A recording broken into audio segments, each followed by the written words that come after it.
Good morning, everyone. How are we doing today? My name is Mark Keene, up there, from the Operations Management and Technology Department, and on behalf of the faculty, we're welcoming you to the School of Management today. Things are going well so far? Yes, everybody's smiling.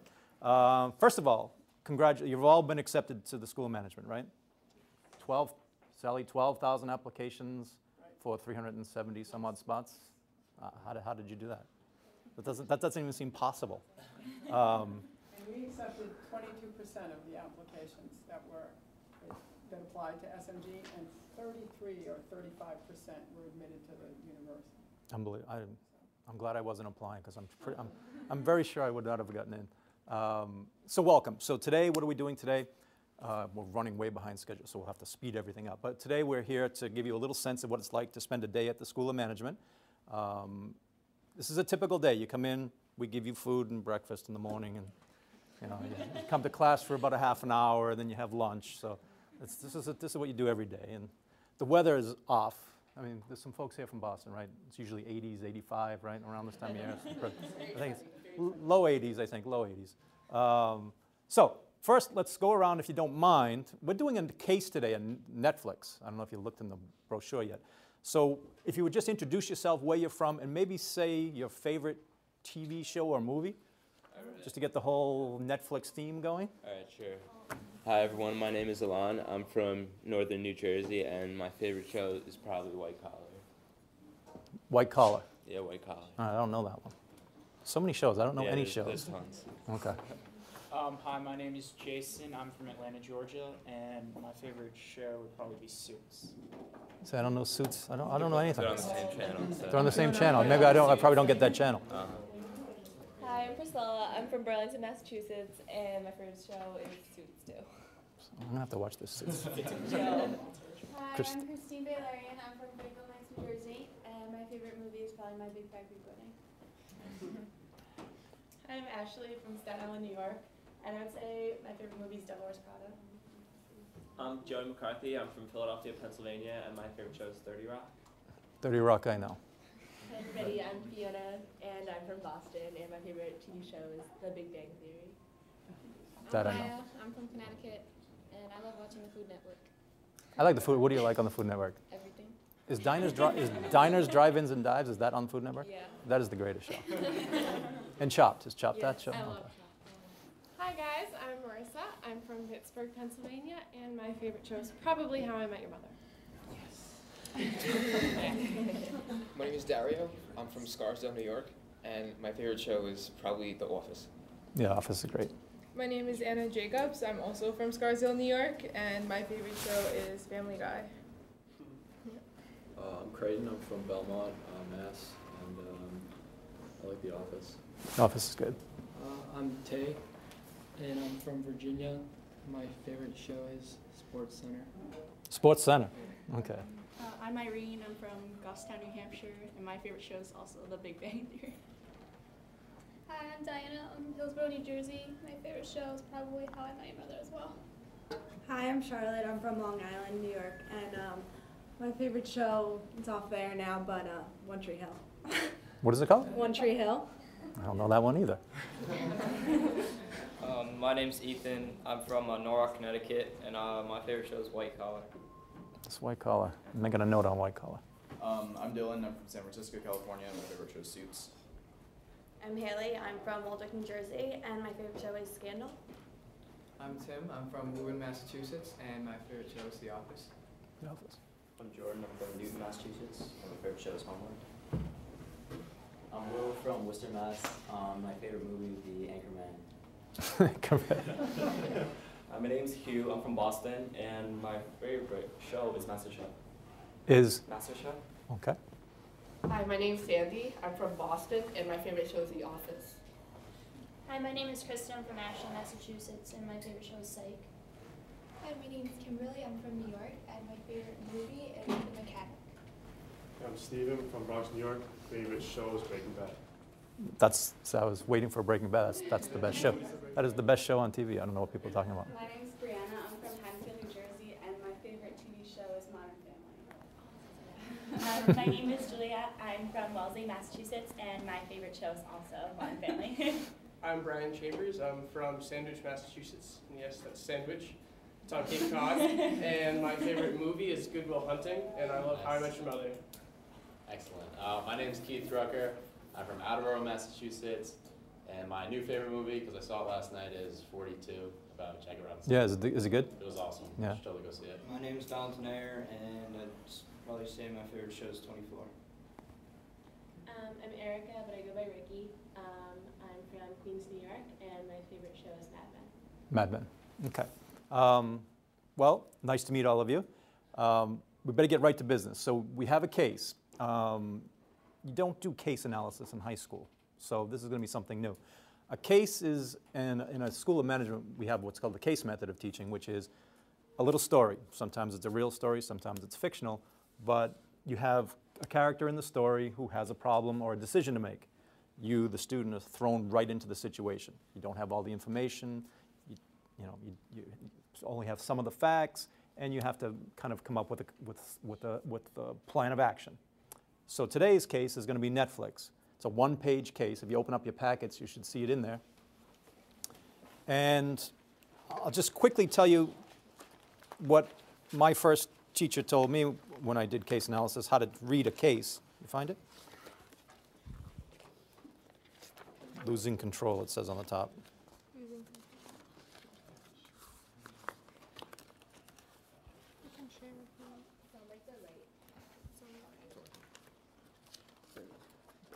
Okay, so the way I was taught to read a case is, the first thing you want to do is just read the case, nothing in your hand, no pens, no highlighters. Just read the case for the story. Who are the characters, what's going on, what are the issues? Once you've read it through once, and these are very short cases, so you'll be able to do that in less than a minute probably. Then the second time you read through, highlight, make notes, whatever you want to do. Take a look at the end of the case. There's typically questions. In this case, we have a couple of questions. What are his strategies? What are his alternatives? What should he do? Start to jot down some answers to that question. Okay, I think they gave you some paper you can write in the back or something. Then read it through a third time, make sure you didn't miss anything. All that, of course, we'll give you like 3 minutes to do all that. But ready, go.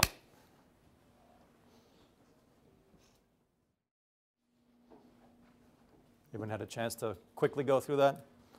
Time is of the essence here today. Yes? Okay. So let me just start. Ultimately, I'm going to ask you what we should do, but let's get some basic information about Netflix down first so you have some facts to make a decision. How many folks are subscribers to Netflix? That's a good chunk. So which plan do you have? Do you know which plan you have? No, I don't know. Do you have DVDs or do you just do online? Oh, I think we can do both, but I just use online. You just do online? I just do online. Only online? Yeah. Online? We used to have both, but then we canceled the mailing, and now we just do online. Yeah, that seems to be the common story. You guys over here, Jason, you? Online, you guys too? So tell me what Netflix's business is. What's the business that they're in?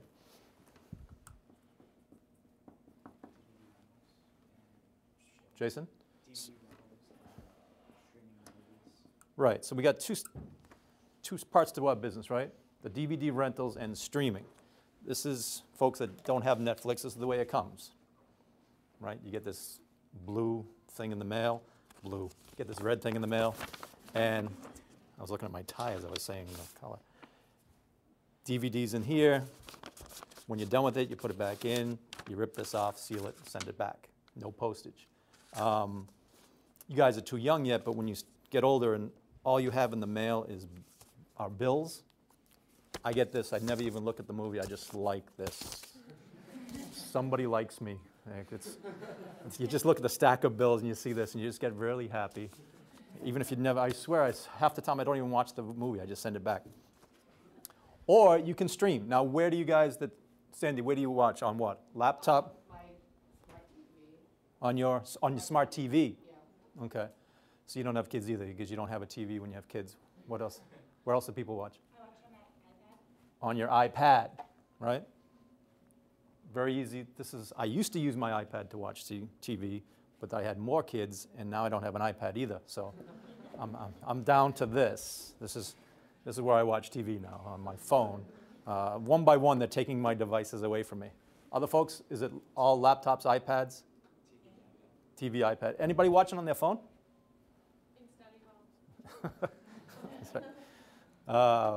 Okay, so it seems to me that people are heading towards the streaming part of this business. That's something Netflix has to think about. If you look at number of customers recently, it's hard to get some information from Netflix, but approximately 27 million subscribers for the streaming part of the business. And this part is slowly dwindling. It's down to about 8 million or so. Okay, so if you're Netflix, let me give you a little framework to kind of organize ourselves. First thing, since we're talking about this, is I want to talk about something called the product life cycle. Have you ever heard that term before? Maybe? No? No? Product life cycle. I bet you can figure it out right here on your own. Let's say we plot sales versus time. Think of a typical product, either a product category or an actual product. What do you think if you look at sales over time, what do you think it looks like? Probably rise and then plateau. So rises, plateaus, starts to drop. You just invented the product life cycle. You were born a little earlier, it could have been yours. But so what do we call it? We call this introduction. This part here is growth. Here we got maturity. And then, of course, decline. Now, does every product work that way? No, there's different product life cycles. This is a generic kind of product life cycle. There are others. If we were looking at, let's say, the DVD part of our business, where do you think we are? Decline? Looks like decline just based on just anecdotal evidence here. And if you think about, are you guys old enough for this? Not the movie, the actual. You do. That's what I thought you were old enough for this. Do you actually remember walking into a store and walked into Blockbuster and got your copy of Ants? You were very happy. Do you remember the first time you rented a video? It was the greatest day ever. So you guys are not old enough for this part, though. First video I rented, I think, was called Video Smith. Was that the store? Do you remember? Video Smith? Went to Video Smith. It was about the size of this room, maybe even smaller. About 100 copies of different movies on one side that were VHS, and about 100 on the other side, which were Betamax. Remember Betamax? And I thought, it doesn't get better than this. I got 100 choices up here on the wall. But I couldn't afford a VCR at the time, which was about $1,000 maybe. When they first came out, it was about $1,000. So not only did I go into Video Smith and rent, not Ants, maybe it was Ants, I rented a movie, but I also rented the VCR and brought it home. It was about this big. My brother helped me carry it in. We put it on our 19-inch TV with a bunch of wires, and we said life is as good as it gets. Now I've got 140,000 titles on here, and I'm complaining that there's no choice here anymore. And I was so happy with that wall at Video Smith, and I'm not happy anymore. So that's one product life cycle. You're right. There are others that do different things. For example, we have something like this, where we have sales and time. What do you think you call this one? All happening right away. Sales peak, go up and go down. Kind of like a bubble fad. A fad life cycle is another one. I tried to find a fad that you guys might be familiar with. I have a son about your age, so. All right, Amanda knows what these are. You know Mighty Beans? How many folks collected Mighty Beans? So my son wasn't the only one collecting Mighty Beans. He had to have Mighty Beans. I was assured Mighty Beans were going to be collectible, that they're going to be worth a lot of money someday, because I own in here, for folks that collect Magic Mighty Beans, a moose bean. Do you know what a moose bean is? Do you remember a moose bean? I paid $50 for one of these beans on eBay because my son had to have the Mighty Moose bean. All right, that's a fad. Those are expensive because they go away real quick. We also have a life cycle like this. Here's sales, here's time. What about something like this? Goes up, popular, falls down. Popular, goes down. Popular, goes down. Just kind of over time. What do you think would go life cycle like that? Almost said it. Maybe something seasonal. Fashion, seasonal, right? It can either be seasonal, popular, use, snow boots in winter. Nothing in the summer, snow boots. Like a trend. Trend, fashion, And it's actually called the fashion life cycle, typically. Christine, I need your feet right now. Yeah. Put your foot up. I need Christine's feet. What does Christine have on her feet? Converse All-Star. You can just put your foot up right there. And don't move for the rest of the period. So I need you to see that shoe for the rest of the period. How many folks have, anybody else wearing? I just noticed Christine when she came in. You got them on too, Sandy? Not on right now. All right. Just to show you how hip I am. I have mine too. Did you have the pair of these? Yeah. When did these come out? You guys think they came out last week, right? When did they come out? 1917. First pair of Converse All-Stars in 1917. Chuck Taylor, as you might see on some of your brands, on some of your All-Stars, they say Chuck Taylor. That was in the 20s. Popular shoe in the 30s, 50s, 70s, now 2000, whatever we're calling this, 2000 teens or something. So we have life cycles like that. Okay. I would think DVDs, though, tend to be more this. I don't see DVDs becoming popular again, right? I'm just going to go back out and start watching DVDs. So we had things, VHS decline. As they decline, DVDs come in, start to decline. As these start to decline, what's coming in now? Blu-ray, popular, and that'll start to decline. So we have that going on. So think about that. I want to go that way. Let me give you this framework to think about too. So here's what's called Porter's 5 Forces model. So if you're thinking about studying an industry, one framework you can use is look at the 5 forces that impact an industry. So this is the industry, the rivals in here. Who are the rivals for Netflix? Hulu. How many folks have Hulu? Nobody has. Oh, that's not good news for Hulu. Why? There's a free version. You watch free version. If you want Hulu Plus, you have to pay. What's the problem with Hulu? Ads. They're annoying, right? You click on Hulu to watch a show, your video will start in 1 minute, and you just sit there and count down 59, 58. Please just start. And then you know as soon as you start to watch the show, you know it'll be back on in 38 seconds, 37, 36, 35. So that's one. Who else?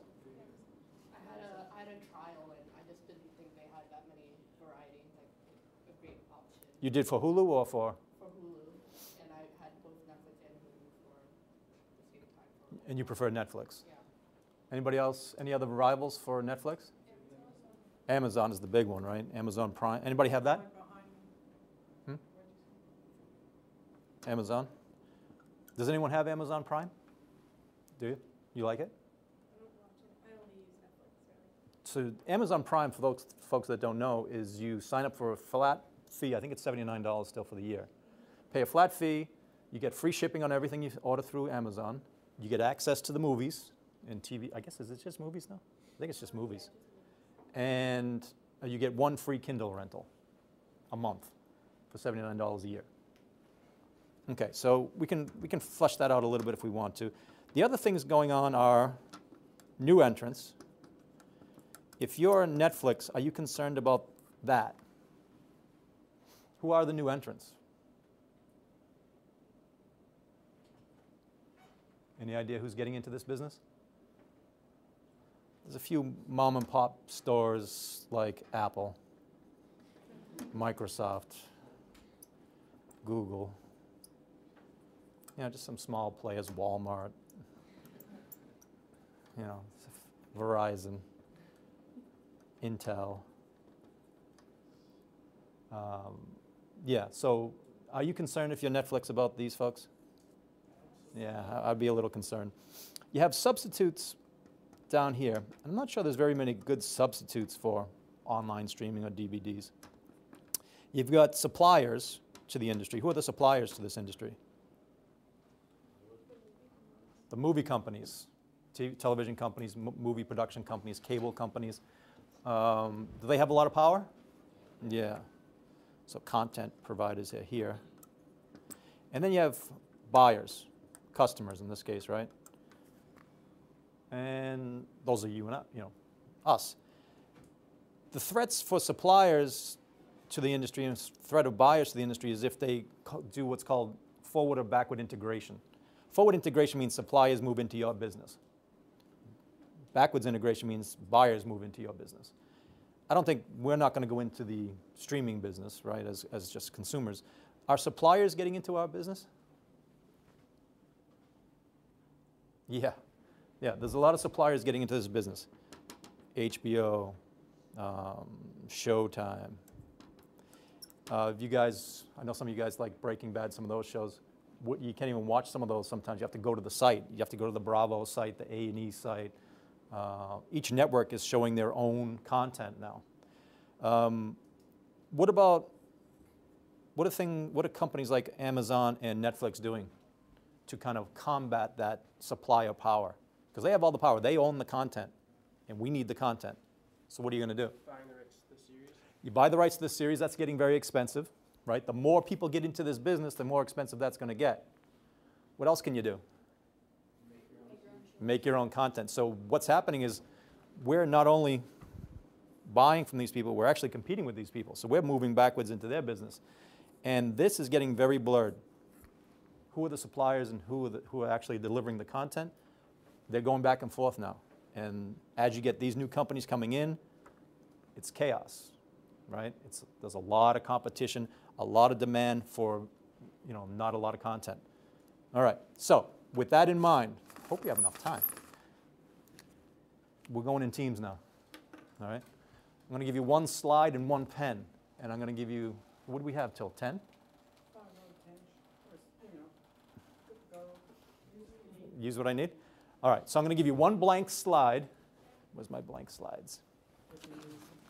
Blank slides are here.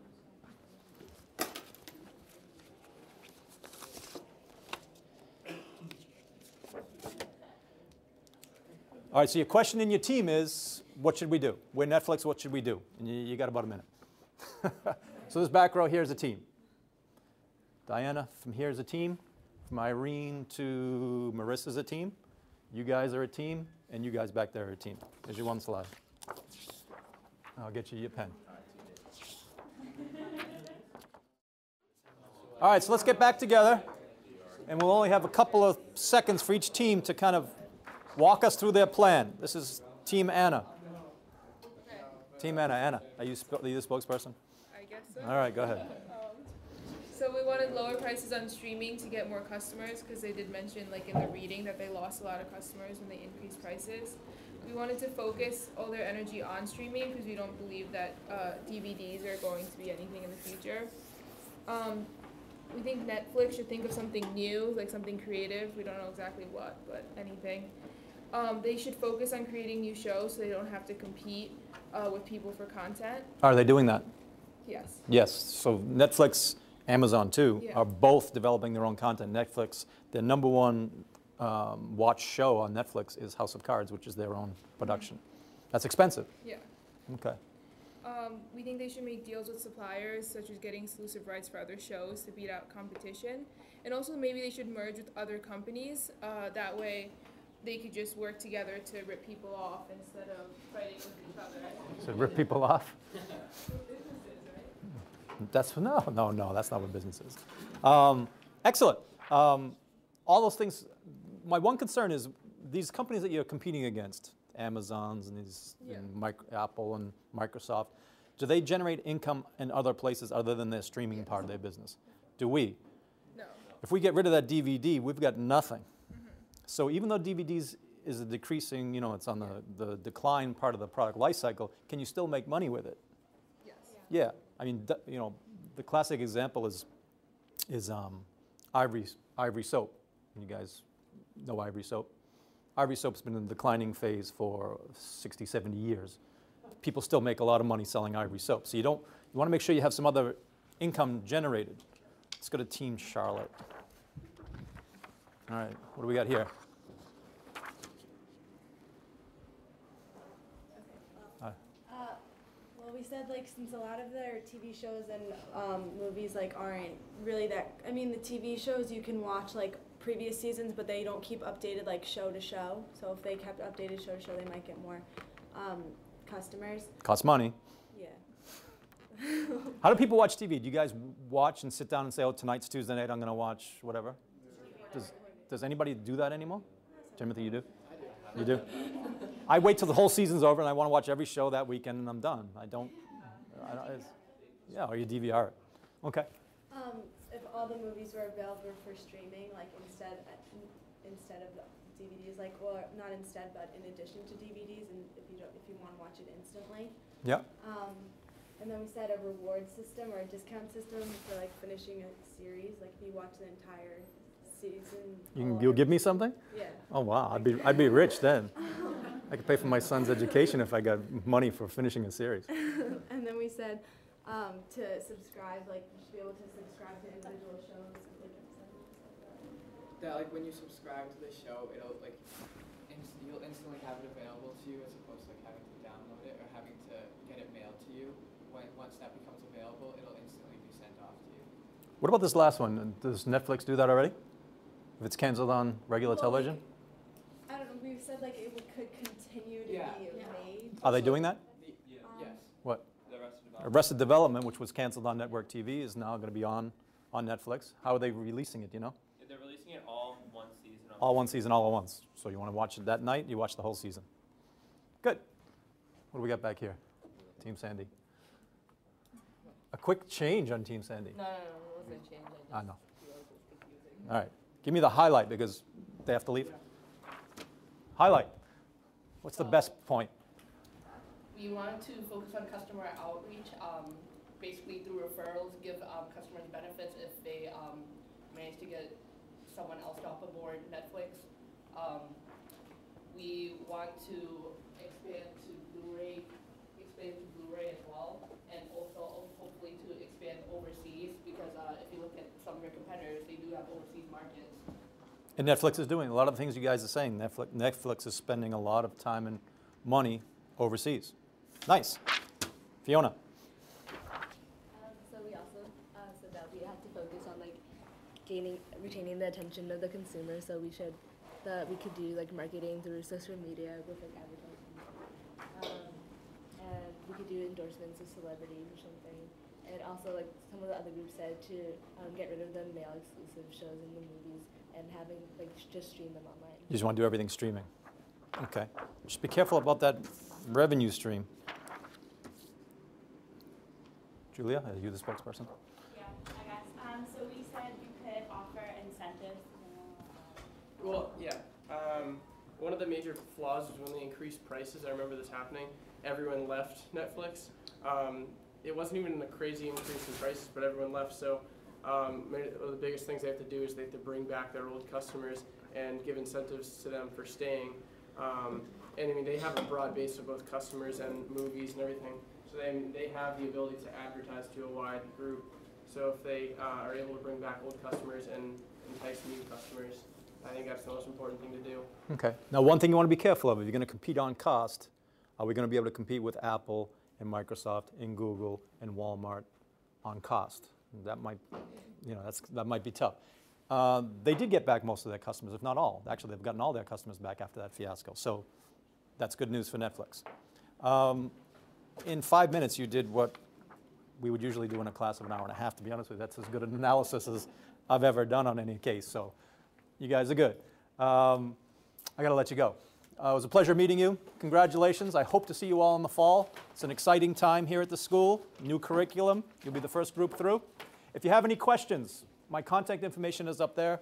Feel free to give me a call, email me, whatever. If I can answer any questions, I'd be happy to. Enjoy the rest of your day. Thank you.